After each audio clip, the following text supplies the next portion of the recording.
Hi, I'm Joel, And I'm Michael. and this is Nintendo Indirect's post E3 Nintendo lineup discussion. So we're kind of just doing a different thing. If you've watched my other videos, you'll know, but if you haven't, I'll just go over quickly again. We're splitting our whole discussion up into several smaller videos just so that you don't have to listen to the whole thing if it's not a topic that you're interested in. So it should be easier for viewers in general to kind of watch what they want to watch. So this discussion, we're going to be talking about The Legend of Zelda Wii U, as well as Hyrule Warriors, and some rumors that are kind of going around. So we're going to start with Legend of Zelda Wii U, which is the newly announced game.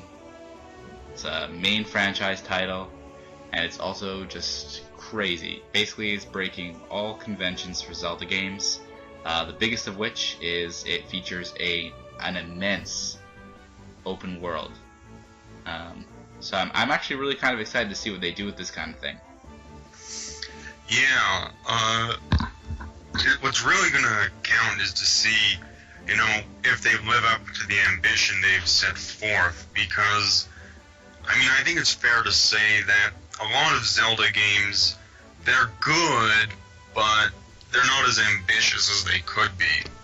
Skyward Sword in particular is a, pretty stinging example.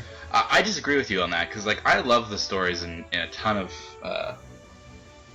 Zelda games, and I really liked Skyward Sword. Besides the flying. I'm not talking about the story, but no, I know. I mean, just that gameplay. Game had a lot of filler. I don't know. I liked it a lot, a very large amount. I'd probably put that in my favorite of the 3D Zeldas. Just the flying is what really bugged me in that game. But the thing, you usually when you have open worlds, huge open worlds, they usually become RPGs because it's just suiting for that kind of environment. You have this huge variable open world, but your character can't be variable as well. So immediately when you look at this, I think most gamers see Skyrim, the RPG Skyrim. That's definitely the feel that I get from it personally. Mm-hmm. So I'm wondering if it's going to be something like that. Is there going to be RPG elements? You can choose a class. Can you upgrade different abilities? Can you choose different weapon choices as your main weapon kind of thing? In Skyward Sword, you can use magic. You can use swords. You can use axes, stuff like that. Or will it be just kind of more like a traditional Zelda, maybe some very basic stat boosting kind of stuff, RPG elements like they had in Skyward Sword, and just keep the regular kind of Zelda feel while being in this huge open world? I think closer to classic Zelda than going the complete RPG direction. Yeah, I think it might be a little bit heavier than Skyward Sword, but still in that general kind of realm.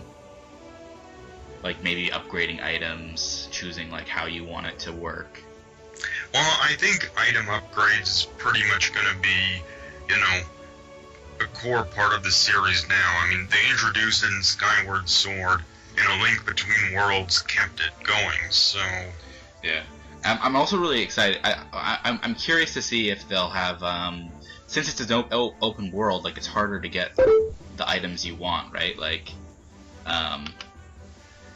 It's okay, you find that you're stumbling around this open world, you can go wherever you want, but you find this place you can only access by hookshot.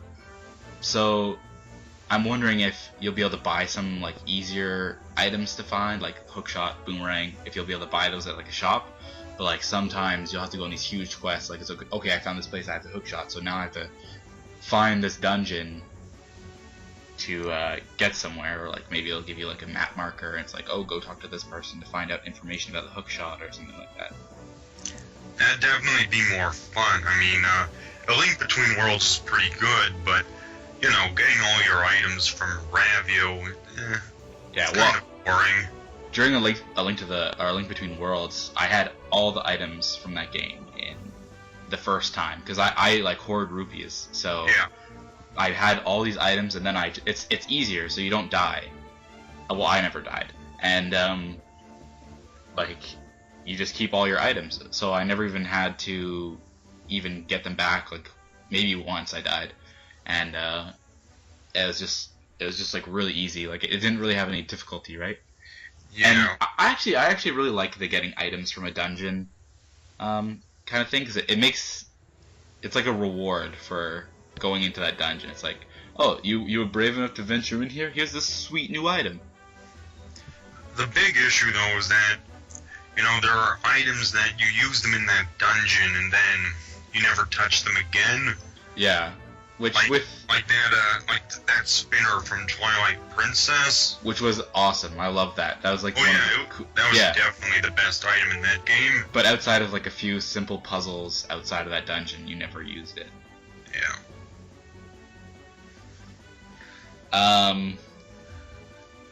So from the trailer, like we just got a very, very brief view of how the trailer is, and it's important to note, like this trailer, everything in it was rendered in game.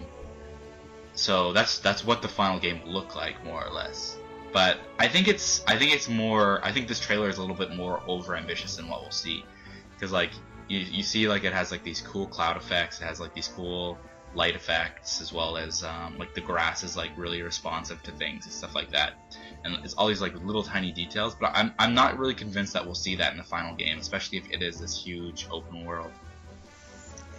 Well, I think they can do it. I mean, Xenoblade, you know, it's been able to do things like have the nice grass and, you know, the shadows from clouds, and that was on the Wii, so yeah.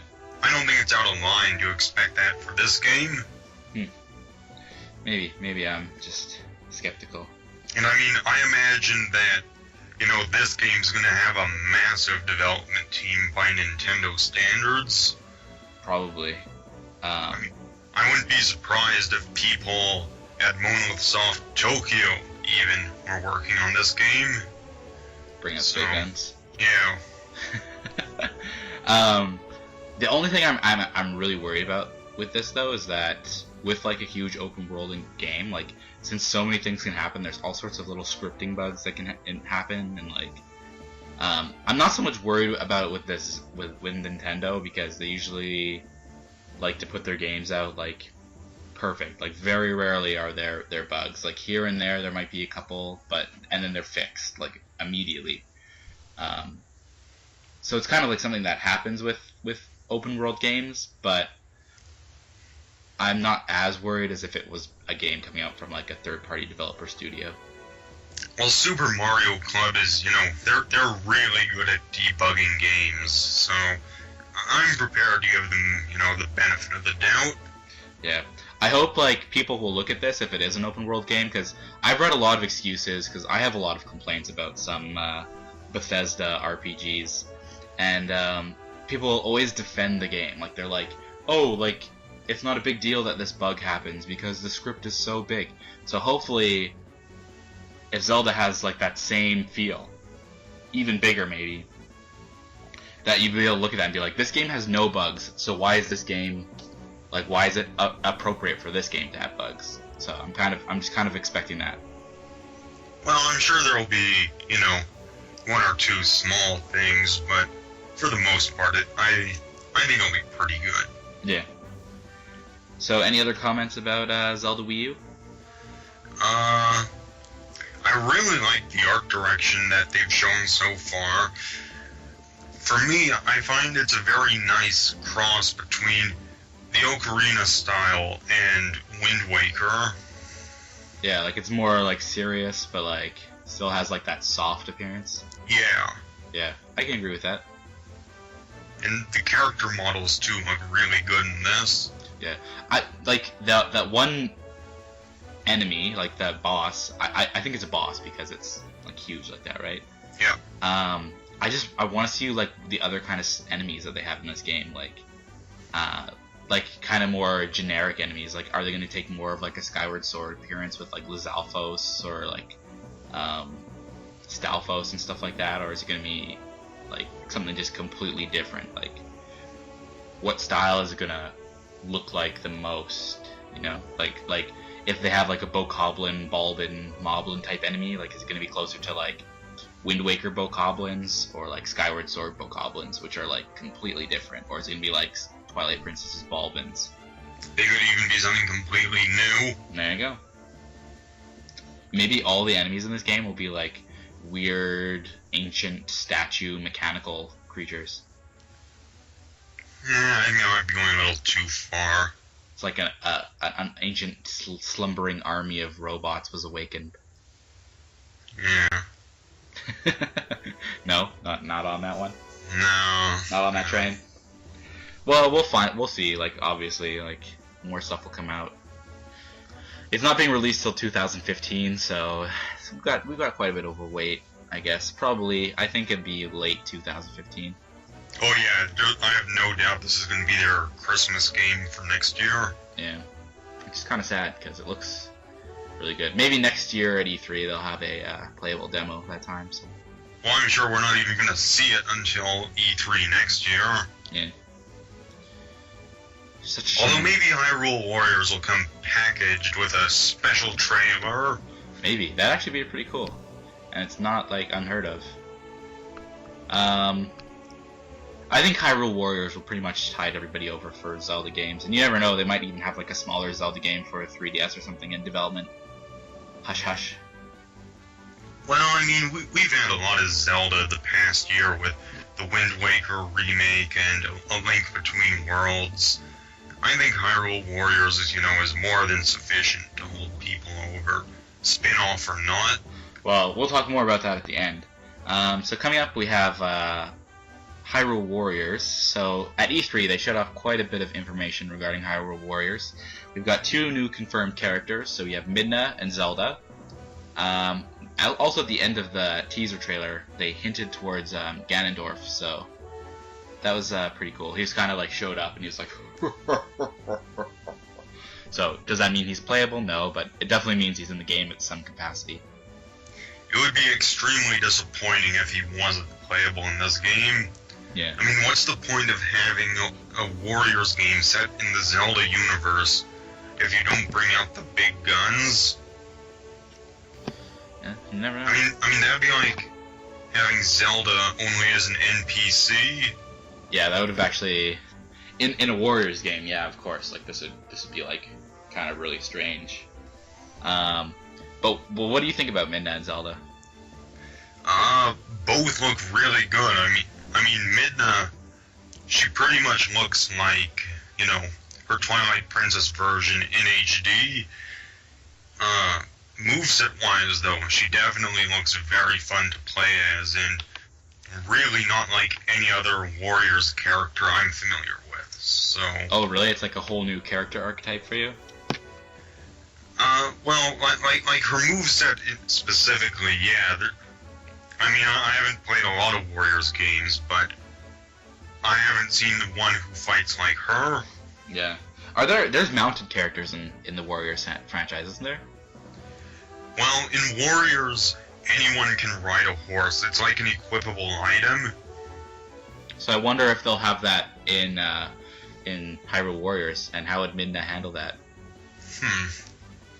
Maybe she wouldn't be able to equip them, but the more humanoid characters like Link and Zelda would have, no issues riding Epona. Yeah. I personally like Zelda's moveset looks so cool. I'm so glad Hyrule Warriors is making her like this super badass warrior princess type character. And when I play as her, like I'm just definitely gonna like spam light arrows like constantly. Oh, that probably won't be too effective to win, but okay. No way. It'll be Kid Icarus Uprising all over again. Man. You have to watch one of our other videos to understand that one. Bam. So I'm wondering if they'll if for Smash Bros they'll kind of like take some of the moves from this game in the future as moves for Zelda. I really doubt it. I mean, Zelda has been playable in Smash Bros for over 10 years now, and people like the way she fights. I mean, it would be, for a Zelda fan, it would be a very, bitter pill to swallow. Her being a completely different character after so many years. Now, what if they added like this style Zelda, like they have Toon Link? How would you feel? I personally, I wouldn't be very happy about that. I mean, essentially, they are both just Zelda. Yeah. I mean, if she had a costume that gave her the Hyrule Warriors appearance, I'd be all for that. But as a separate character, no. The way I see it though is that Hyrule Warriors Zelda like fights completely different than any other Zelda would. Well, I mean, if I were going to have a Hyrule Warriors character, I'd want, Impa or Sia or Volga, not Zelda or Link. Yeah, that's true. So, Amiibo Sport, do you think it'll happen for this game? No, I don't. Not at all? I think... I guess it comes out before Amiibo is officially released, so... Yeah, I think if it did, they would have mentioned it at E3. Yeah. But, E3 always changes things up. They might have been like, hey, whoa. Because probably Tecmo Koei didn't even know about Amiibo. I would suspect that if they make a sequel, it would be very Amiibo heavy. Because Tecmo Koei loves their merchandising. Yeah. And for them, it would be, a slam dunk. Well, like... With Warrior games, is there a lot of character DLC? Like, can you get extra characters that you can download and stuff like that? Not characters, but a lot of costumes. Okay, well, it could be a way for them to distribute costumes or even characters if they wanted to go that way. Like, oh, hey, like, place this amiibo of this character from that we just made up on the gamepad. Well, I mean, I could see it working like Smash Bros. With how you can customize your character's stats. Yeah. And Nintendo did say they were into third parties using amiibos, so it's possible. But I mean, people will just buy anything with the Warriors label on it, and Zelda, Warriors, and amiibo support just seems like a match made in heaven. Totally. It's just money in the bank. Mm-hmm. So if there was a character that you could choose from the Zelda franchise to put in this game, who would it be? I would cheat and add Prince Richard from Link's Awakening. That's a good answer, actually. I like that. So you can explain that for people who don't know who Prince Richard is. Okay, Prince Richard. He's a minor character who appears in Link's Awakening. His castle gets taken over by his rebellious servants, and you need to help him gain it back. But before he appeared in Link's Awakening, he was your rival in another Game Boy game called For the Frog a Bell Tolls. And that game was very similar to Zelda, and it was made by Yoshio Sakamoto and Toru Osawa, best known for the Metroid series. And that game, it was just a really cute game and had good characters, and I'd like to see them brought out into the modern era. Yeah, that'd be kind of pretty cool, especially if they had Princess Sable as like a guest character, if they were doing Richard. Or even make them like palette swaps. Yeah, that could work. Yeah, well, it's kind of like how Takamaru was put in Warriors, right? Dynasty Yeah. Warriors. So hopefully he'll be better than Takamaru. Yeah, but it's kind of like bringing life to like these older franchises that haven't seen any love for a while. Yeah. I'd like to see a Shay from Twilight Princess. So if you never played the game or you need reminding, she was one of the members of the Resistance, they were called, and she has like a really cool appearance. She has a rapier. You never see them fight, like the Resistance really fight. So I'm really excited. She's kind of got this like stoic personality, and I think she'd be like a cool option for a character in Hyrule Warriors. She's like Tharja's ugly cousin. Yeah, I could see that. Yeah, she's got like the bangs. Yeah. I hope they do some cool like her armor. She has like this armored arm, and I hope she'd have like a blast. She could do like the armor would like come apart and like move around and stuff. Like they literally could make up anything for her moveset, right? So Yeah, I mean it's a Warriors game that if they can imagine it, they'll make a move set out of it. yeah. So I'd kind of just like to see something fun done with her because I think she's a neat character that should have been expanded more upon in Twilight Princess. But hey, you can't really do anything about it. So Alright, so really quickly before we wrap this up, there is a rumor going around that Grizo, the development studio behind Ocarina of Time 3D, what else did they do? They right. did Flower Town. Yeah, Flower Town. For 3DS. Yeah, Flower Town. The Four Swords Adventure anniversary game. For 3DS as well. Yeah. And so there's this rumor going around that they have a job opening that popped up on their website, and they're like, do you want to be a part of the legend? So everyone's speculating pretty much that this is Majora's Mask 3D coming. Well, it's not a rumor. The posting did exist. Well, it being about Majora's Mask 3D is what's a rumor, not that the post existed. So there is a possibility that they might be starting work on Majora's Mask 3D for 3DS, most likely. Maybe a Majora's Mask HD, but probably for 3DS since they're used to that. The development tools for it. Well, that would just be such, a cheap game to make because they can. One of the assets in Majora's Mask are just recycled from Ocarina of Time. So. Yeah, there's very little work they'd have to do on it. So they said Ocarina of Time 3D that had like a development time of what, like 6 months?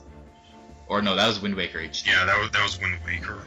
But I imagine like Wind Waker HD, like and Ocarina of Time 3D, like they probably had very similar development time periods.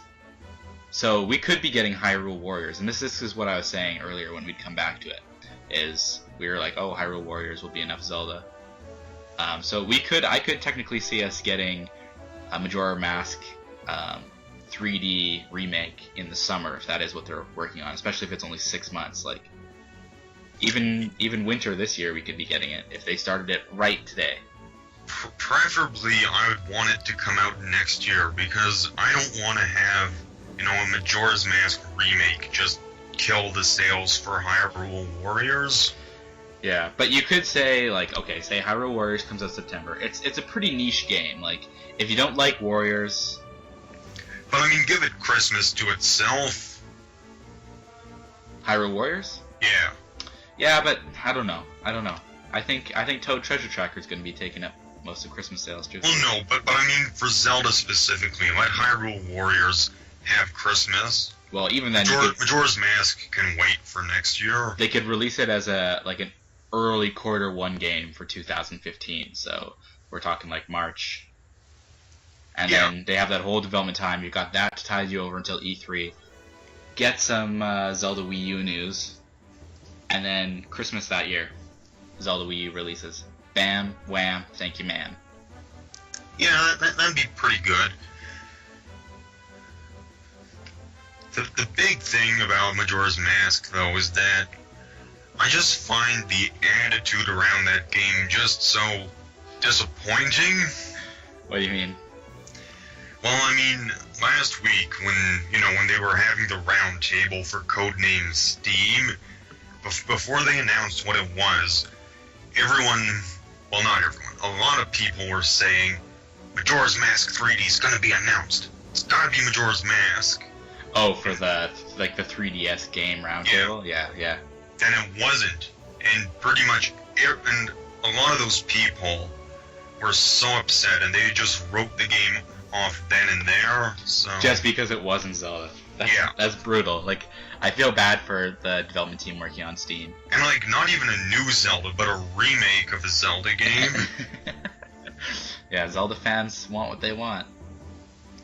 But anyways, if you have any comments or do you have anything else to say, I should say, first? No, I mean, the remake is going to be okay if it does exist, but... Yeah, I'm sure. As long as it comes out... It's not something that I'm gonna lose sleep over either way. Yeah, as long as it comes out with that special edition 3DS XL that people have made on the internet with the They Majora's can Mask. keep that. Oh, I think that's awesome. But either way, no big deal. So if you have any questions or comments regarding any of this stuff, feel free to message us on YouTube. Follow us there, or I mean subscribe, that's what they call it there. Follow us on Twitter, you can talk to us, say whatever you want, you know, we'll usually answer. We got all sorts of news and stuff like that. Yeah, you can check us out on Miiverse, all sorts of stuff going on there. And thanks for listening. I'm Joel. And I'm Michael. And this is Nintendo Indirect. Thanks. Bye. Bye.